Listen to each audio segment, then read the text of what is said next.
Artemis II lifts off for the moon. Galaxies found without dark matter. A comet slows down and reverses its rotation. An antimatter goes for a ride. And in Space Bites Plus, how humanity is slowing down the rotation of the Earth. All this and more in this week's Space Bites.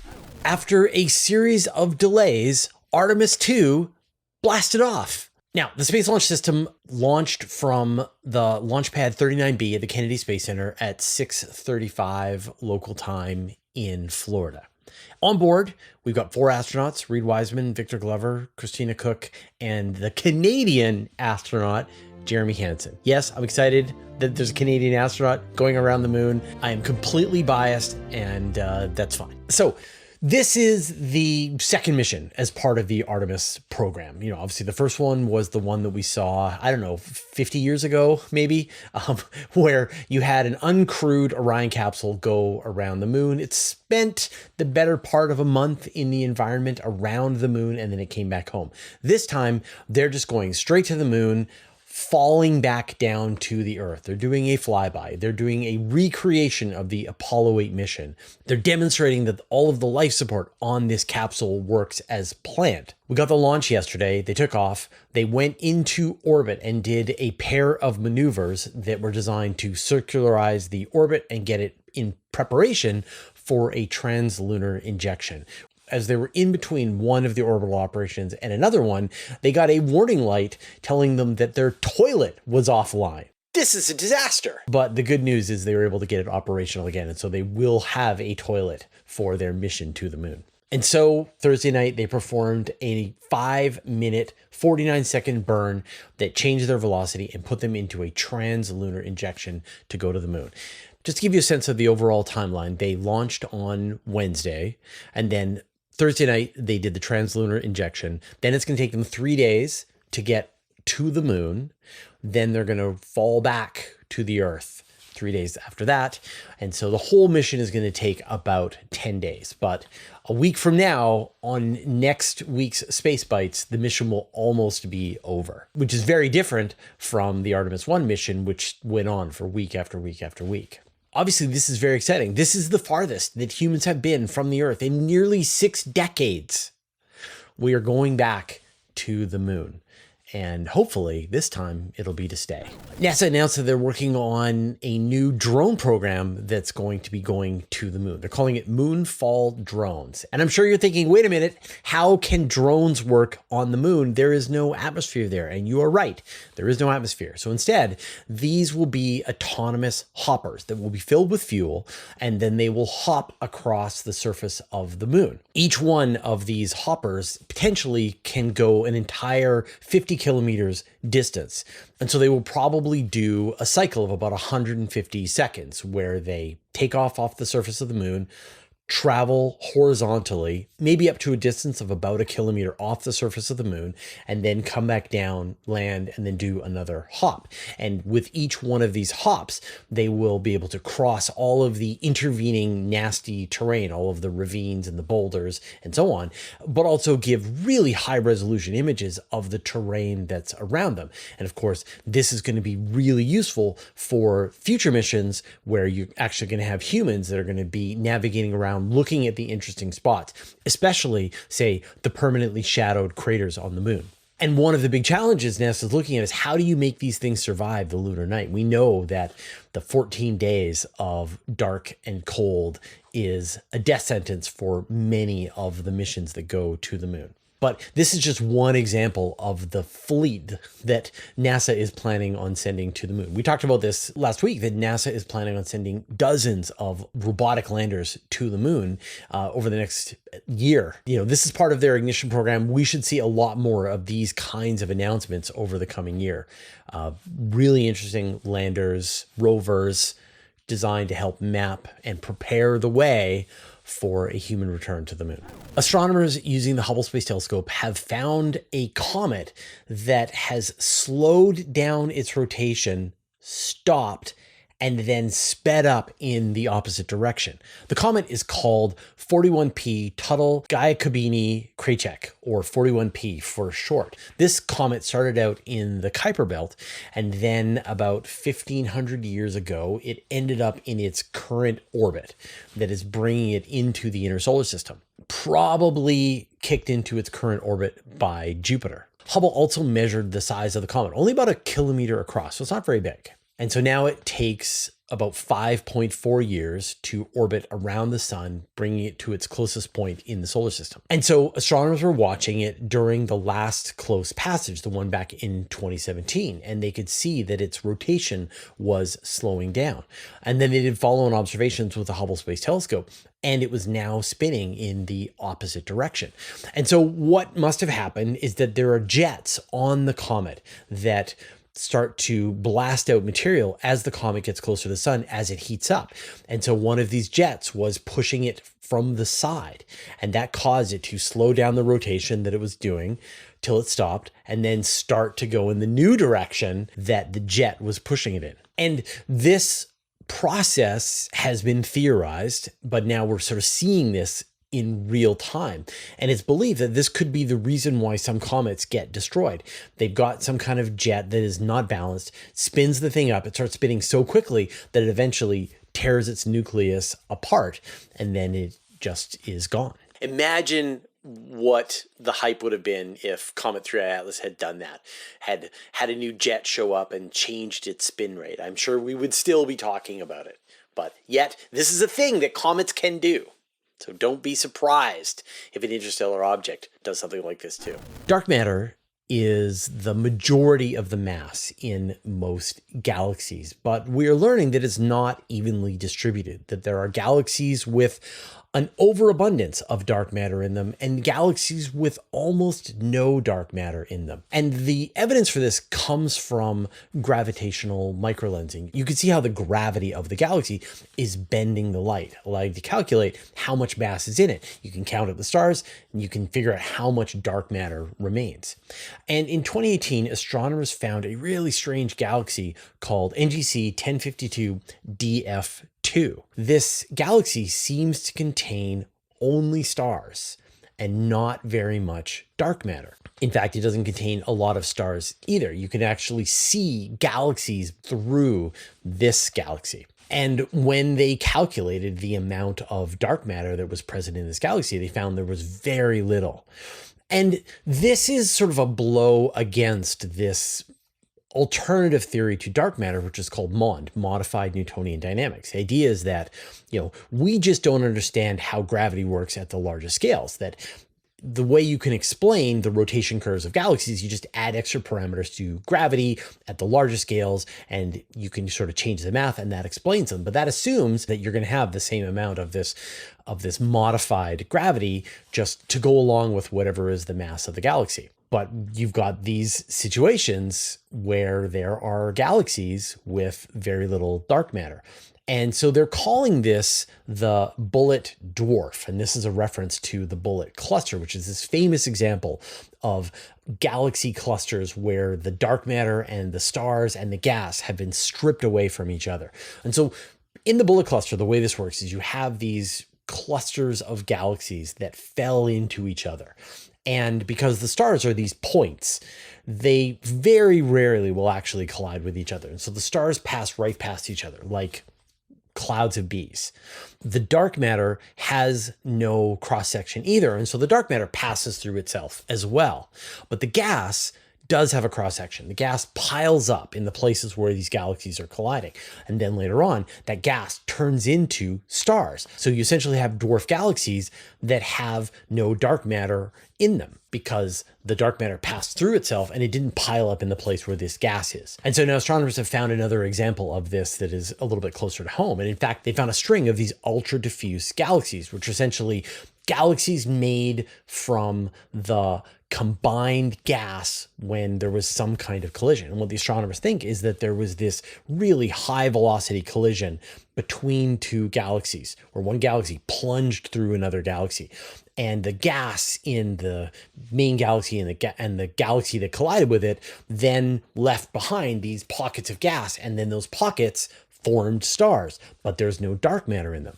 And so now we're seeing more and more examples of this, disconnection between the overall mass of the galaxy, the amount of dark matter that's in a galaxy, and the amount of stars and the amount of gas, and showing that these things can be separated from each other in ways that makes it really hard to explain with modified Newtonian dynamics, and gives a lot more evidence towards dark matter as some kind of particle. And we've got a story about this from Andy Thomaswick. Astronomy is a science that produces just insane amounts of data. I mean, we've been talking a lot about how Vera Rubin is going to be dumping terabytes of data every day out onto the internet that people are going to have to comb through. 800,000 alerts of things that have changed just in that one night. It's too much for astronomers to keep on top of. But astronomers are often programmers and have developed a bunch of machine learning algorithms to stay on top of this. And so they've trained computers to be able to search for the kinds of things that they're interested in. And one is exoplanets. So we've had examples where astronomers have looked through archival information from old missions like Kepler and dug up hundreds, if not thousands, of potential exoplanetary candidates. And now astronomers have developed a custom machine learning algorithm for NASA's Transiting Exoplanet Survey Satellite, the TESS mission. And so the system is called RAVEN. It stands for the Ranking and Validation of Exoplanets. And astronomers used RAVEN to scan through all of the data that TESS has sent back home to Earth so far. You're looking at transiting information for over 2 million stars. And they found, by digging through all of those data with this machine learning algorithm, they found over 100 newly validated planets and over 2,000 potential candidate exoplanets. And so it just shows that for every challenge in astronomy, there's probably a machine learning algorithm that needs to be developed to help look through all of those data and find the answers. And this is great because now TESS is catching up to Kepler in the amount of exoplanets that is turning up. And it was built at a fraction of the price of the Kepler mission. And so it's just demonstrating how good of a mission that is and how it is going to give us, hopefully, many, many more exoplanetary candidates. I've got a story about this from Evan Goff. So if you watched the movie Project Hail Mary, they have this organism called the astrophage that is very powerful, stores a lot of energy. And this is kind of an analogy for antimatter, which is a thing that we know stores a lot of energy, where if you combine antimatter with matter, you get annihilation at this pure E = mc squared. You get this release of gamma radiation, effectively turning the mass directly into energy. Antimatter is very useful, and it is very complicated and expensive to produce. And in some cases, where you're producing the antimatter is not where you want to run your experiments with the antimatter. You need to move it.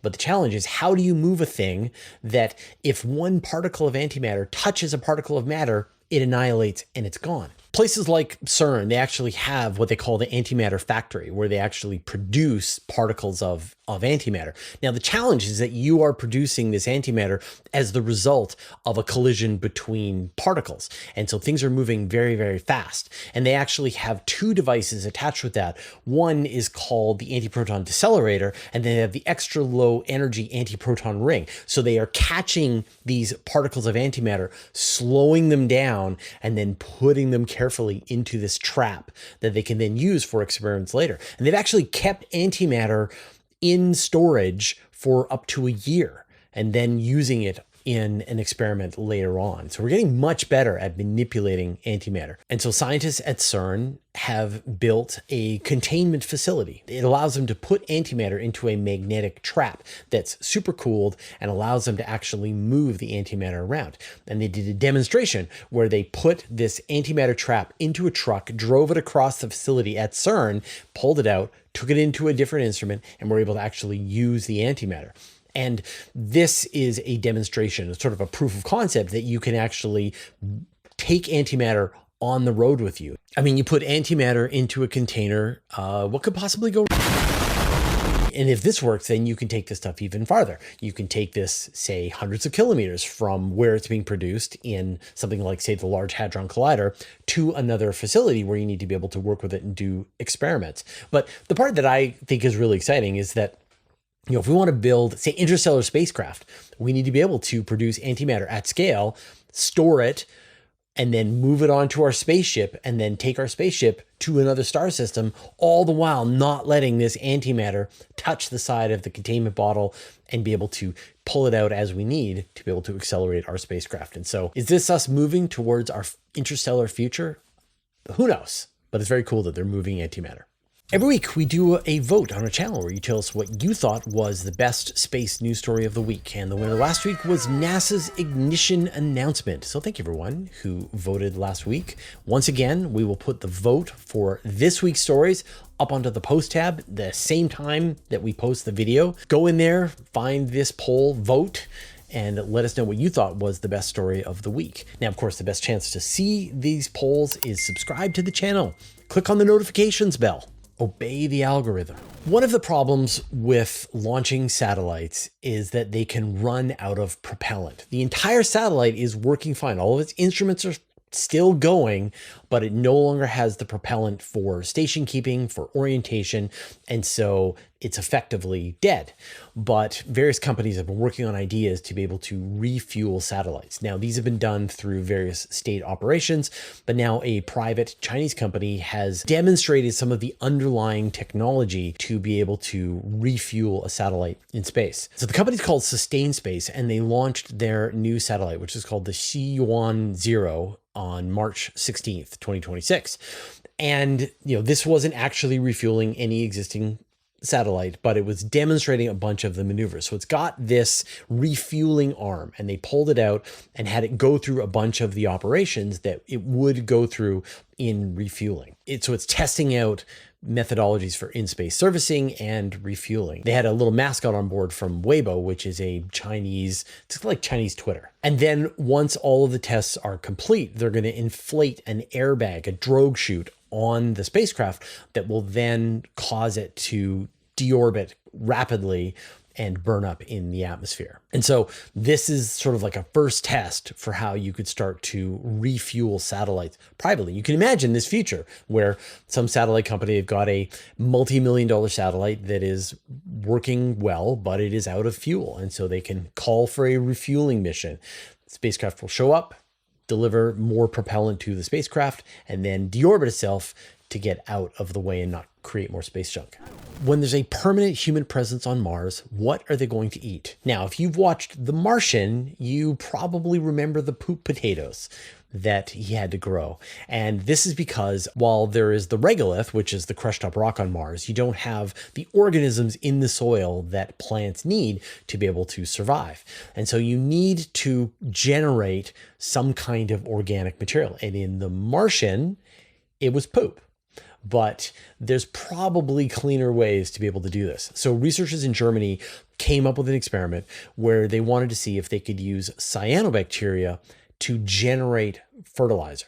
And they actually grew duckweed using simulated regolith, which had been fertilized with cyanobacteria. So with just a gram of cyanobacteria in this regolith, they were able to grow 27 grams of duckweed. So you can imagine this cycle where they have like a cyanobacteria digester where they put in a bunch of regolith, they mix it with the cyanobacteria starts to get the soil biology going, then they take that and they use that as a growing medium for other plants, like the kinds of crops, or maybe potatoes that humans would want to eat, where you didn't have to sort of deal with the human poop. They'll feed the poop to the cyanobacteria, but not necessarily to the people. We've got a story about this by Lawrence Tugnetti. And in fact, if you're interested in this subject, I just did an interview with Dr. Kareem Bakermans about how Mars regolith simulant is actually kind of toxic to various Earth life forms. And so what will it take for us to be able to take this raw material and turn it into something that we can actually grow food in?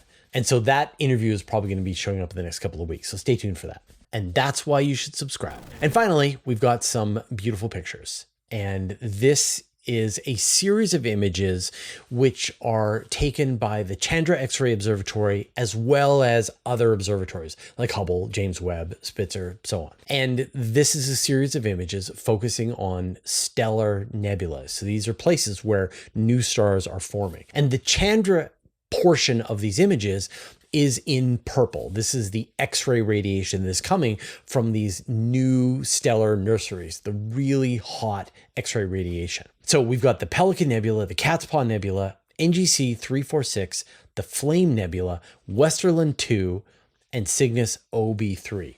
And these images are roughly sorted by age, but in general, all of these images contain stars that are in the first couple of million years of life. And this is the kind of stellar nursery that the sun and the solar system formed in 4.5 billion years ago. We've got a story about this from Matt Williams. I hope you're enjoying this week's episode of Space Bites. You're watching it on YouTube, which probably you had to see an ad at the beginning or two, and maybe you'll have to see one at the end. And that's because we have no control over showing up the ads in our videos here on YouTube. But there is a place where you don't have to see any ads. And of course, that is over on Patreon. Now, just to understand, you can watch our videos over on Patreon. You don't have to pay. You don't have to be a member. You can just watch them in an anonymous browser if you want. And to encourage you to go and do that, to watch the ad-free version of this video, we've got one extra bonus story. And this week's bonus story is how humanity is slowing down the rotation of the Earth. I'll put a link in the show notes so you can go and watch that episode. And then you can follow us for free on Patreon, and then you'll get notifications of every new video that we do, and they will have the bonus story in them. And of course, what we're talking about here on Space Bites this week, this is just a fraction of all the stories that we're covering over on Universe Today, typically between 30 and 40 stories every single week. And if you want to have it all gathered in one place, I write a weekly email newsletter that I send out to 70,000 of my closest friends. It's completely free. I write every single word in the newsletter. There's no ads. You can sign up, go to university.com/newsletter. I'm going to talk about the surprising number of interviews that we have here on the channel. But first, I'd like to thank our patrons. Thanks to Abe Kingston, Andrea Pedretti, Barely Griffin, Brian Bodie, Caradwin, Chuck Hawkins, Commander Bela, Cooper Nelly, Darkfinger, David Gilson, David Matz, Evan.pro, Greg Feely, James Clark, Janice Smith, Jeremy Matter, Jim Burke, Jordan Young, Josh Schultz, Marcel Smith, Michael Purcell, Nordspace, OneStepForAnimals.org, Ring Kaidu, Richard Williams, Sean Sargent, Stephen Money, Team 49, Telescopes Canada, Vlad Shiplin, Wolfgang Klotz, and Zeldaborg Galactic Defender, who support us at the Master of the Universe level. And all our patrons, all your support means the universe to us.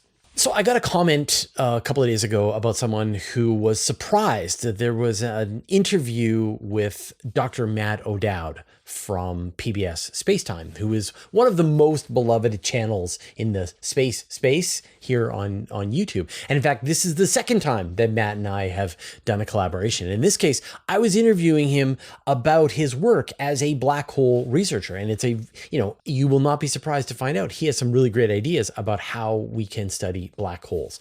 And there's something very strange about YouTube, which is that they don't give a lot of emphasis to the interviews that we do. And yet when I talk to the patrons directly, they tell me that the interviews are their favorite part of the channel. It is what I consider to be the most valuable work that we're doing here on YouTube, that we're doing actual journalism. I am reaching out to scientists that are doing the research and helping deliver their research to you in their own words. And I'm not trying to summarize it. You're just hearing directly from them. We get this comment from people all the time where they've stumbled across one of our older interviews. They didn't realize that we had done this, and yet they really enjoy the topic. I mean, we have interviews with Nobel Prize winners, interviews with the architect of James Webb Space Telescope and the upcoming Habitable Worlds Observatory. Like the list goes on. We have hundreds and hundreds and hundreds of interviews. Now, we've got a playlist here on the channel where you can go through all of the interviews that we've done and find ones that strike your fancy. And we also have a collection over on Patreon with all of the interviews there as well. And of course, the ones on Patreon, they have a little more content, longer interviews, more questions, other topics that we consider. And of course, all of those are completely free. And so if you just want to really bring yourself up to speed with the cutting edge of what's happening in space and astronomy, check out these interviews, put one on in the background while you are doing work or programming or whatever, and you will, I'm sure, find them really interesting. They're the most interesting part of this channel for me, and I know for a lot of people they are as well. All right, we'll see you next week.